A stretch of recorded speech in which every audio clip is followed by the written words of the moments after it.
Hello, everyone. My name is Reese Murphy, and I've been studying communication theories at Stephen F. Austin State University for the past 2 years. Throughout this process, I fell into a rabbit hole of questions and reasoning back and forth with myself, and I really got to thinking about what made me want to enter the profession, and ultimately, why do people work? And when they do, what makes people become great leaders at their workplace? So I did what any sleep-deprived college student would do, and I added more research to my never-ending growing pile of unanswered questions. Today we're going to be talking about a specific kind of leadership that is argued to be the best kind of leadership by some, and it's called servant leadership. And I'm going to be explaining to you some of the crucial information to understand about the implementation of servant leadership at your workplace. If you're watching this video now, odds are you have or plan on having a career. But becoming a servant leader isn't about rising to the top of the organizational hierarchy or simply paying the bills. It's about finding satisfaction in the work that you do and helping others succeed along the way. So ask yourself, do you want to be an ineffective leader, or do you want to be a valued difference maker? So what is servant leadership? Well, Robert Greenleaf is the man who came up with this theory.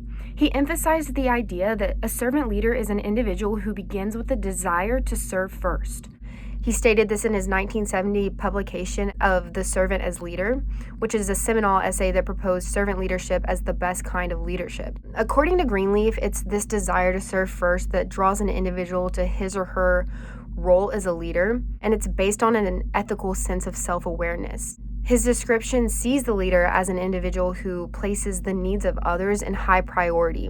And to assess this, Greenleaf suggests that servant leaders test their involvement by considering whether or not those that they're serving have grown. They may ask themselves, have they become more healthy? Have they become more wise or more free or more likely to become a servant leader themselves? They could ask themselves if it's affected another individual in a negative way or if it's affected someone in a positive way.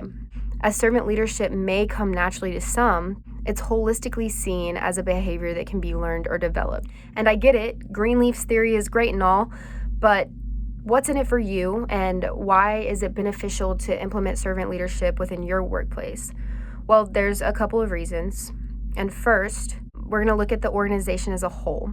In a 2021 study of leadership from the Journal of Applied Communication Research, conducted by Adame et al., it was stated that poor leadership results in employee disengagement, decreased morale, and burnout.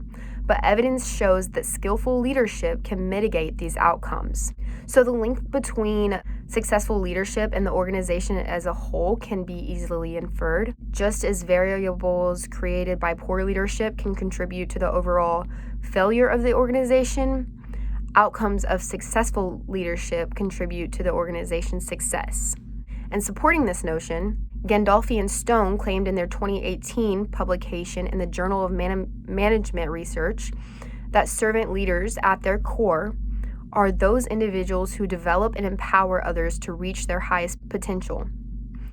Gandolfi and Stone drew a parallel between the pursuit of servant leaders and organizational outcomes. The idea essentially focuses on the part of servant leadership that speaks directly to the followers rather than the organization. If followers maximize their potential, it will directly translate to the overall success of the organization and its performance. Next, being a servant leader can allow you to soar as an individual. And I want to tell a little bit of a story about this one because it's about my father, and I've always looked up to him for this reason. Teaching and coaching was all he had ever wanted to do, and he didn't have any plans on changing his path. He was offered the position of the high school principal without ever applying for the job, without ever inquiring about it even. And he kept going, and eventually he became a superintendent. So he got multiple promotions just because he was a servant leader, and it reflected in his life, in his daily life.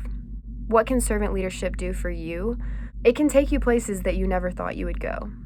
This leads us to our next area of analysis, and if I've sold you on the notion thus far, then you're definitely asking yourself, how do I get there? Well, extended research of the concept was introduced in a 2008 model of servant leadership from the Leadership Quarterly by Linden et al. That described 7 behaviors of a servant leader. So, conceptualizing deals with the understanding that one has for the organization. This includes practices, culture, expectations, regulations, values, etc. And emotional healing comes with recognizing others' problems and taking the time to address them. Next, putting followers first means that leaders may use actions and words that clearly demonstrate to followers that their concerns are a priority. Helping followers grow and succeed means that leaders will know the personal goals and desires of the followers while helping them to achieve them. Next, behaving ethically means that the leader will do his or her best to always make good decisions and doing the right thing in the right way. Next, empowering refers to allowing followers the freedom to be independent, make decisions, and be self-sufficient. Next, creating value for the community is enacted by consciously and intentionally giving back to the community. In addition, great servant leaders ask and listen. According to a 2018 Harvard Business Review article by Dan Cavell, it is stated that servant leaders have the humility, courage, and insight to admit that they can benefit from the expertise of others who have less power than them. They actively seek the ideas and unique contributions of the employees that they serve. So this idea is the basis of servant leadership. When Greenleaf described servant leadership as the desire to serve first, he wasn't necessarily saying that leaders need to do everything or that they should purely live to tend to the needs of others, right? Rather, he was supporting the idea that follower potential is best maximized through the support of a leader who listens and is open to feedback that will allow everyone the opportunity for success, therefore serving others first, right? And in the 2018 article by Cavell, an example was made of a food delivery service. A company needed to improve customer service within their organization, but they didn't approach the situation by simply telling their employees how to do their job better. Rather, the company brought the employees in to listen to their ideas because they knew that these were the individuals who performed the role that needed improvement. The leaders of the organization listened, implemented ideas, and gained the trust of their employees, who were now more eager than ever to do their job efficiently. Their ideas were actually helpful. Not only did this fix the issue with customer service, but they found that the ideas suggested by the employees made the company better.